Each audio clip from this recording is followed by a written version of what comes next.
స్తోత్రం.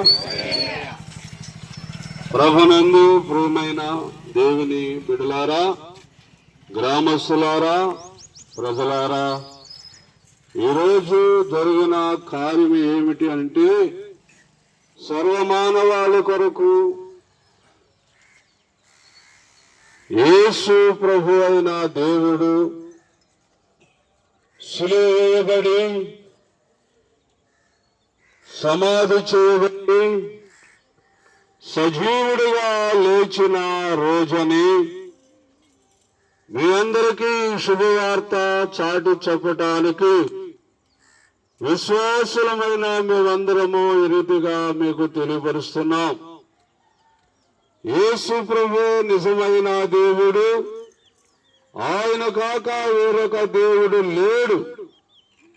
మానవ జాతిని రక్షించటానికి వచ్చిన ప్రభువు. ఆయన ఎక్కడి నుంచి వచ్చాడు అనంటే పరలోకములో ఉండి వచ్చాడు భూమి మీదకి.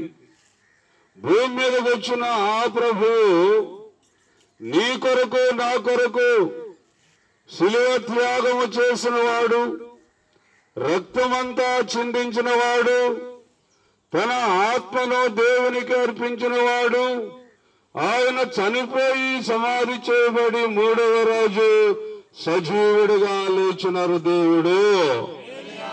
ఈ సంగతులన్నీ గ్రహించండి, ఈ మాటలన్నిటినీ ఆలోచించండి. ఇంకా మీలో ఎవరైనా ఇంకా యేసు ప్రభు అయిన దేవుణ్ణి నమ్మకుండా ఉంటే మీరందరూ తెలుసుకోవలసిన సత్యం ఇది, మీరందరూ ఎరగవలసిన మార్గం ఇది. మీ ప్రయోజనాల కొరకే దేవుడు ఇలాగా మమ్మల్ని ప్రేరేపించి నడిపిస్తూ ఉన్నాడు. కాబట్టి ఆలకించేవారులారా, అవిశ్వాసులుగా ఉండవద్దు, ఏమండి భక్తిహీనులుగా ఉండవద్దు, ఏమండి విగ్రహారాధకులుగా ఉండవద్దు. దేవాతి దేవుడు నీ కొరకు నా కొరకు మనందరి కొరకు నిలిచి ఉన్నాడు. దేవునికి స్తోత్రం. హల్లెలూయా. పాడండి పాట.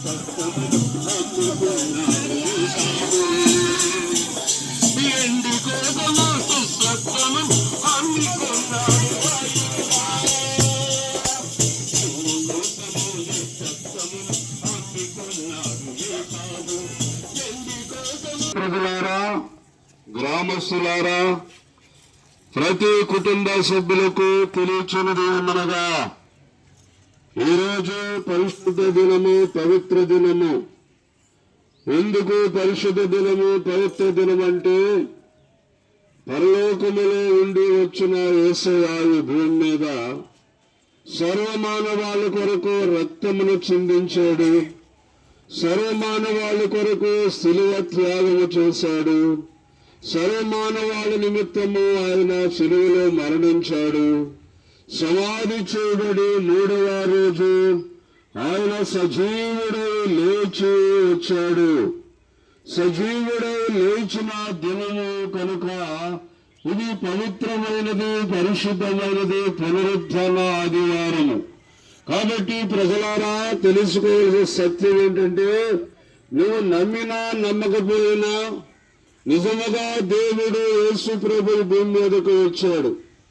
నీ కొరకే ఆయన శిలువ మరణము పొందాడు, నీ కొరకే పునరుత్థానుడై సజీవుడై లేచాడు. ఈ సంగతులను బట్టి మీరందరూ కూడా తెలుసుకుంటారని, మీరందరూ కూడా నిజమైన దేవుణ్ణి నమ్ముకుంటారని, అలా నమ్ముకున్న వారికే రేపు చనిపోయిన పరలోక రాజ్యం ఉందని ప్రతి ఒక్కరికి కూడా ఈ విషయాన్ని తెలియపరుస్తూ ఉన్నాము.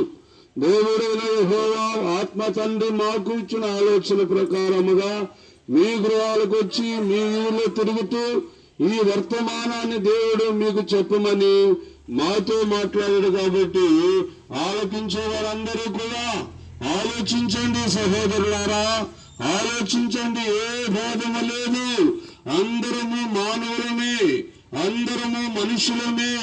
మనుషులందరి కొరకు యేసు ప్రభు దేవుడు. ఆయన వలనే నీకు నాకు రక్షణ కలుగుతుంది, ఆయన వలనే పాప క్షమాపణ కలుగుతుంది. ఆయనే నువ్వు చనిపోయిన తర్వాత మళ్ళా నిన్ను సజీవునిగా లేపగల దేవుడు. ఆ తర్వాత నువ్వు పరలోకమునకు వెళ్ళటానికి అవకాశమును కల్పిస్తున్న దేవుడని మేము ప్రకటిస్తున్న ఈ మాటలు ఈ బైబిల్ గ్రంథములో రాయబడి ఉన్నాయి కనుక మీరు కూడా గ్రంథాన్ని చదవండి, గ్రంథాన్ని చదివి తెలుసుకోవాలని ప్రభు పేరిట ఈ మాట చెప్పి నేను ముగిస్తూ ఉన్నాను. దేవునికి స్తోత్రం. హల్లెలూయా.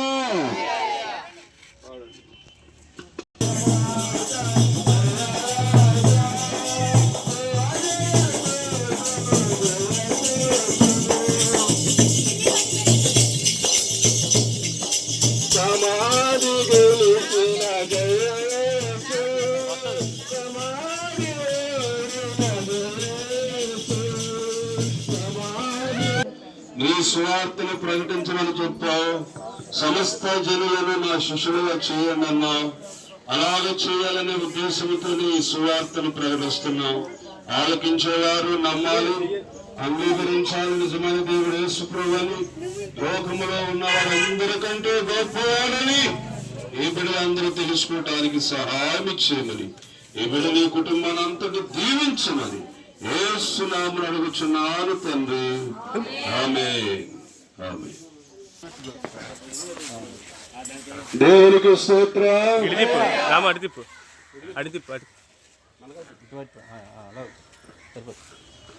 దేవుని ప్రజలారా, గ్రామస్తులారా, నాతోటి స్నేహితులారా, నేను కూడా మీ వాడిని. ఈరోజు సువార్త ప్రకటించడం గల కారణము, నేను కూడా చేపలు పట్టుకొని జీవించేవాడిని. మీ అందరికీ తెలుసు, మీకందరికీ తెలిసిన వాడినే కాబట్టి మాట చెప్తున్నా వినండి. చేపలు పట్టి నన్ను యేసు ప్రభు వారు పిలుచుకున్నాడు, ఆయన పరిచర్య నాకు అప్పగించాడు. నేను 22 సంవత్సరాల నుంచి పరిచర్య చేస్తూ ఈ గ్రామంలో చిన్నబరపాలో అనేక కుటుంబాలకి సువార్త చెప్పి అలాగే అనేక మంది మార్పు చెందారు. ఇంకా ఉన్నవారు కూడా మార్పు చెందాలని ఈ సువార్త మీకు చెప్తున్నాం. ఈరోజు ఏంటంటే యేసు ప్రభు అయిన దేవుడు సర్వమానవాళి నిమిత్తము వారందరికీ రక్తమును చిందించాడు, శిలువ త్యాగము చేశాడు, శిలువలోనే మరణించాడు, శవాన్ని సమాధిలో పెట్టారు. 3వ రోజు ఆయన మృత్యుంజయుడై సజీవుడై లేచిన దినం ఈ రోజు. ఇది 33.5 సంవత్సరాల కాలం కింద జరిగిన కార్యము. ప్రతి సంవత్సరం ఇలాగే మేము ప్రకటిస్తున్నాము. గత సంవత్సరం కూడా ప్రకటించాము. అలాగే ఉన్నవారు చాలా మంది మార్పు చెందారు. మిగిలిన వారు మీరు కూడా మార్పు చెందితే మనమందరము కూడా ఎలాగైతే వాడ్రేవ్ అనే గ్రామంలో కలిసిపోతున్నామో ఇదే బ్రతుకు రేపు పరలోకములో కూడా ఉండాలి. ఈ దేహాలు, ఈ శరీరాలు విడిచిపెట్టాలి కదా. మనం ముసలివాళ్ళు అయినప్పుడు మరణించాలి కదా. మనం మరణించక ముందే ఒక మర్మం తెలుసుకో. మరణించక ముందే నువ్వు ప్రభుని తెలుసుకో. నీ ప్రాణము నీలో ఉండగానే నిజమైన యేసు ప్రభు దేవుడిని గుర్తించు. ఇది మీ కొరకు, మీ ప్రయోజనం కొరకు, మీ మేలు కొరకు ఈ మాటలన్నీ చెప్పబడుతున్నాయి. బైబిల్ గ్రంథము చాలా ఖచ్చితమైన గ్రంథము, అన్ని గ్రంథముల కంటే విలువైన గ్రంథము, ప్రతి మనుషునికి ఏమండి సమాధానం చెప్పగల గ్రంథము. నీకు ఏ ప్రశ్న వచ్చినా బైబిల్ గ్రంథం దగ్గరికి వస్తే, లేక బైబిల్ తెలుసుకున్న వారిని అడిగితే వారు నీకు సమాధానం చెబుతారు. నువ్వు తెలుసుకోవచ్చు. నిజమైన దేవుడు ఎవరండి అంటే భూమిని ఆకాశమును సృష్టించిన వాడు, సూర్య చంద్రులను కలగజేసిన వాడు, సముద్రాలు నదులను ఏర్పాటు చేసిన వాడు, వాటిలో సకలము సమకూర్చాడు. భూమి ఫలిస్తుంది, పంటలిస్తుంది, ఆకాశంలో వర్షము కురుస్తుంది, సూర్యుడేమో ఎండనిస్తున్నాడు, సముద్రంలో చేపలు పెట్టుకుంటున్నాము. ఇలాగా జీవరాశులన్నిటికీ ఆహారం పెట్టుగల దేవుడు, ఏకైక దేవుడు, ఒక్కడే దేవుడు, యేసు దేవుడు. ఆ దేవుడు నిన్ను నన్ను అడుగుతుందండి. నీ మొక్కుబళ్ళు కాదు, నీ గొర్రెల మేకల మంగళ కాదు, నీ కోడులను కాదు, ఏం అడగట్లేదు. ఏమడుగుతున్నాడంటే దేవుడు, మనుషులారా, మానవులారా, మీ హృదయములో నాకు కొంచెం చోటు ఇవ్వండి. మీ మనసుతో మీరు అనుకోండి, యేసు ప్రభువా నా పాపముల కొరకే దిగివచ్చావు, నా కొరకే మరణించావు. యేసు ప్రభువా నేను ఇన్నాళ్ళు ఎరక్క నిన్ను నమ్ముకోలేకపోయాను. ఇప్పుడైనా నా సహోదరుడు చెబుతున్నాడు, నా స్నేహితుడు చెబుతున్నాడు, చేపలు పెట్టేవాడు కర్రీ వీర్రాజు అని అతను వాక్యం బోధిస్తున్నాడు, నేను తప్పగా నమ్ముతానని నువ్వు గ్రహించాలి, నువ్వు తెలుసుకోవాలి. అలాగా మారితే మీ కుటుంబాల్లో శాంతి ఉంటది. ఆస్తులు అంతస్తులు కాదు గాని సమాధానం ఉంటది.